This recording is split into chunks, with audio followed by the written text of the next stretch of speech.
Are the burn pits in Iraq and Afghanistan making U.S. soldiers sick? Smoke from any fire can affect health. There's an extensive body of research on the dangers of smoke inhalation. Trash should not be burned. Private military contractor Kellogg Brown & Root, also known as KBR, hasn't held up their end of their contract with the military. Under this contract, called LogCap, KBR is responsible for providing safe waste disposal for the military at Joint Base Balad in Iraq. Even though KBR hasn't met waste disposal regulations, the military so far hasn't held them accountable for their actions. KBR management would brag that they could get away with doing anything they wanted because the Army could not function without them. It used to be a very humorous point was, the Iraqis don't get you, the burn pit will. It's just going to take longer for the burn pit to get you. The LogCap contract explicitly states that burn pits are strictly a last resort. They're intended for use in emergency situations only. After my return, the one common experience I've noticed when talking to my fellow veterans who served in Iraq is burn pits. Everyone who served seems to have been near one.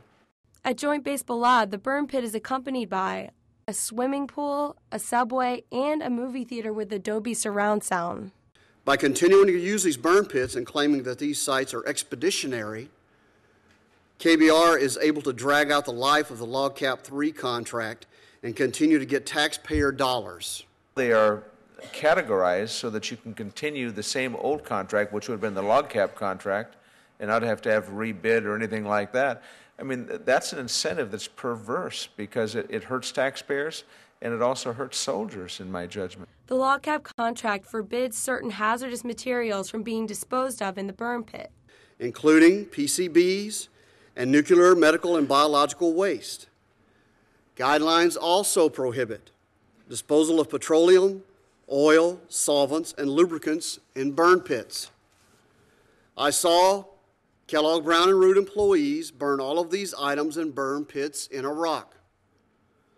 From as close as 10 feet away, I saw nuclear, biological, and medical waste, including bloody cotton gauze, plastics, tires, petroleum cans, oil and petroleum lubricants thrown into burn pits. Vermin, wild dogs, and jackals would roam the pits, carrying off debris. I have never heard of any KBR restrictions on what could be burned in the pits. LogCap says that KBR is responsible for the safety of waste disposal. KBR built the pit upwind from the living quarters, so all smoke traveled downwind to where soldiers were living. The worst was when the smoke would be a dark green. On these days, the KBR medical clinic where I would work could expect an increased number of patients, all complaining of burning throats, eyes, as well as painful breathings. But is there a viable alternative? Incinerators may provide a healthier alternative to burn pits in Iraq and Afghanistan because they burn trash at higher temperatures, which create less harmful smoke than the burn pits. I was told that there were contracting and or money problems associated with the construction of the incinerators. KBR figured that even if they did not get caught, if they did get caught, they had already made more than enough money to pay any fines and still make a profit. Using burn pits causes environmental harms as well. 10 pounds a day from a household burn barrel may produce as much pollution as a modern, well-controlled incinerator burning 400,000 pounds of trash a day. The Army did conduct an assessment of health risks from burn pits at Joint Base Balad called CHIPM, but key personnel weren't consulted for the report. Although I wrote part of the sampling plan, coordinated all the sampling equipment and sampling media, and sampled several days of the study, I was not contacted to provide input or to review the CHIPM report. The report also doesn't consider particulate matter. Not only is there a risk of asthma, bronchitis, emphysema with ultrafine PM, but there is also an association with respiratory and cardiovascular mortality, death from inhalation of ultrafine particulate matter. Most of these complaints, which included headaches, nausea, irritation of the eyes, and upper respiratory complaints, were probably associated with the particulate matter. The CHIPM report found that the chemicals they did test for were within the acceptable standards. But sampling apparently was conducted during Iraq's rainy season. This would be like testing for snow in Albany, New York during the summer. Testing will not detect any snow. I think of this as literally garbage in, garbage out. If the sampling equipment, location of testing, and timing are not performed properly, one will not gather accurate information and will not be able to provide a confident analysis of the results. I do not believe that CHIPM has the necessary data to make a determination that long-term health effects are not expected to occur from breathing the smoke. Soldiers and KBR workers have suffered from health problems since returning home. These are not unselected troops. These are healthy young people who should have no medical condition. Since returning from Iraq in July of 2009, I've suffered from shortness of breath, spit up bloody mucus, and had skin rashes, and have been diagnosed with non-organic sleeping disorders.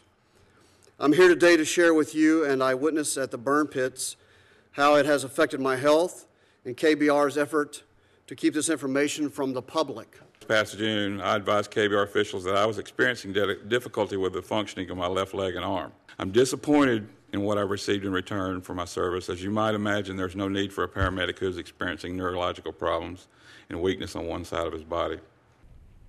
Soldiers and KBR workers came to the Capitol to testify for the Democratic Policy Committee hearing about their exposure to toxic smoke at Joint Base Balad. If something of that nature were occurring in a neighborhood here in Washington, D.C. or any American city, what are the consequences of that? At least fines and possibly jail. Because? Of the regulations that are out there today. Because it's a serious risk to human health? Yes, sir.